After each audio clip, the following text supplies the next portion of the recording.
جب فروری میں اس سال یوکرائن اور روس کے تنازع کا آغاز ہوا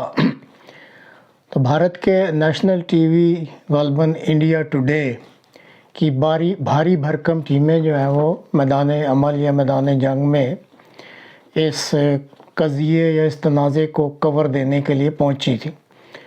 اور کافی دن یہ لائیو کوریج دیتی رہیں۔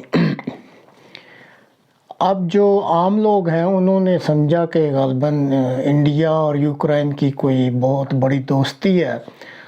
اور اس ٹی وی کے ذریعے یہ جو لائیو کوریج دے رہے ہیں دنیا کو بتایا جا رہا ہے کہ غالباً رشیا نے یہ زیادتی کی ہے اور یوکرائن پر جو ہے وہ غیر ضروری طور پہ حملہ کر دیا ہے۔ لیکن جو اچھی طرح چیزوں کو جانتے ہیں یا گہرائی سے مطالعہ کرتے ہیں تو ان پہ اسی وقت یہ ظاہر ہو گیا تھا کہ دراصل یہ ایک آپ کہہ لیں پردہ ہے جس کے پیچھے یہ ٹیمیں لانچ کی گئی ہیں صرف اس چیز کا جائزہ لینے کے لیے کہ جب یہ جنگ ہو رہی ہے تو جو روسی ہتھیار ہیں جو جنگی ساز و سامان ہیں اس کی دراصل یہ پرفارمنس چیک کرنے آئے تھے کہ جنگ میں جب یہ روسی اسلحہ ٹینک توپیں اور اسی طرح یہ جو ہوائی جہاز فائٹر وغیرہ یہ استعمال ہوں گے یا ہیلی کاپٹرز تو ان کی پرفارمنس کیسی رہے گی۔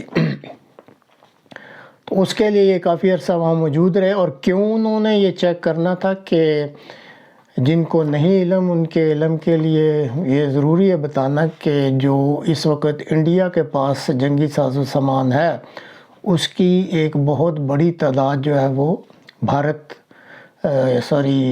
رشین میڈ ہے اور ان کے پاس بہت سارا روس کا جو ہے وہ جنگی ساز و سامان موجود ہے۔ تو اپنے اس تجربے کی بنا پہ وہ یہ جاننا چاہتے تھے کہ اگر کل ان کو یہ روسی ساخت کا جنگی ساز و سامان استعمال کرنا پڑ گیا تو اس کی پرفارمنس کیسی ہوگی۔ اب آج ایک اور جو خبر میڈیا میں رپورٹ کی گئی ہے وہ یہ ہے کہ یوکرائن کی جو سیکیورٹی کونسل ہے اس نے انڈیا کے 3 اہم اشخاص کو رشین پروپیگنڈسٹ کا یا رشیا کا پروپیگنڈا کرنے والے کا خطاب دے دیا ہے اور اس میں ایک جو ہے دوست وہ سابق روس میں انڈیا کے سابق سفیر رہے ہیں پی ایس راگ ہاون اور اس کے علاوہ وہ جو chairman Indian national security advisory board ہے اس کے بھی وہ ممبر رہے ہیں اور چیئرمین بھی رہے ہیں۔ اسی طرح ایک دوست ہیں سیم پیٹراڈ یہ راجیو گاندھی اور منموہن سنگھ صاحب کے ایڈوائزر رہے ہیں اور اسی طرح ایک مشہور صحافی ہیں انڈیا کے سعید نقوی صاحب۔ تو ان سب پہ جو ہے نا وہ یوکرائن نے الزام لگایا ہے کہ یہ بجائے اس کے کہ ہماری سائیڈ لیں یہ اس طرح لگتا ہے جیسے روس کے لیے یہ پروپیگنڈا کر رہے ہیں۔ اور پھر جو الزامات ہیں وہ تو کافی سارے ہیں۔ ایک اور الزام یہ لگایا کہ چونکہ اس وقت دنیا کے حالات خراب جا رہے ہیں تو انڈیا کوشش کر رہا ہے کہ وہ اس خطے میں اپنی کوئی ایک مستحکم پوزیشن ایک علیحدہ سی پوزیشن جو ہے وہ منوا لے اور وہ پھر پوزیشن منوانے کے بعد اس خطے میں کوئی اہم کردار لینا چاہتا ہے۔ تاہم بھارت نے یوکرائن کے ان سارے الزامات کو سختی سے رد کرتے ہوئے کہا کہ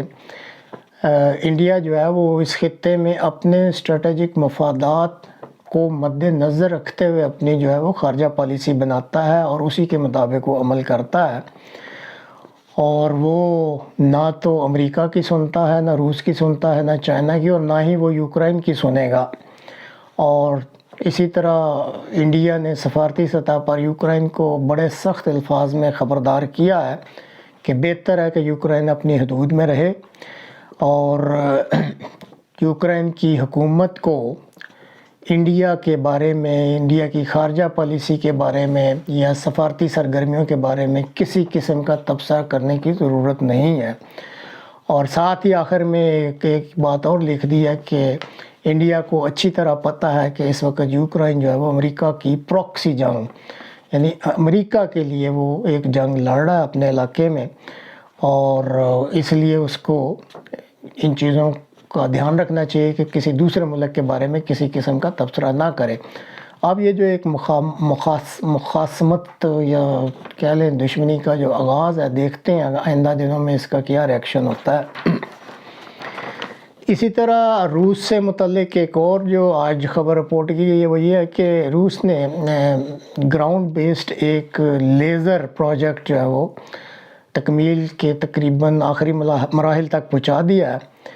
اور اس پروجیکٹ کا جو مقصد وہ یہ ہوگا کہ روسی سرزمین پر جو اس کے آربٹ میں مختلف ملکوں کے جاسوسی سیارے یا سیٹلائٹس اپنا کام کر رہے ہیں، تو ان کو زمین کے اس لیزر اسٹیشن سے لیزر کی بمبارڈمنٹ کی جائے گی، ریز کی، اور ان کے جو آپٹیکل سینسرز ہیں ان کو افیکٹ کر کے ایک قسم کا انہیں اندھا کر دیا جائے گا، اور وہ کوئی بھی جو ہے وہ دیکھنے کے قابل وہ آپٹیکل سینسرز نہیں رہیں گے،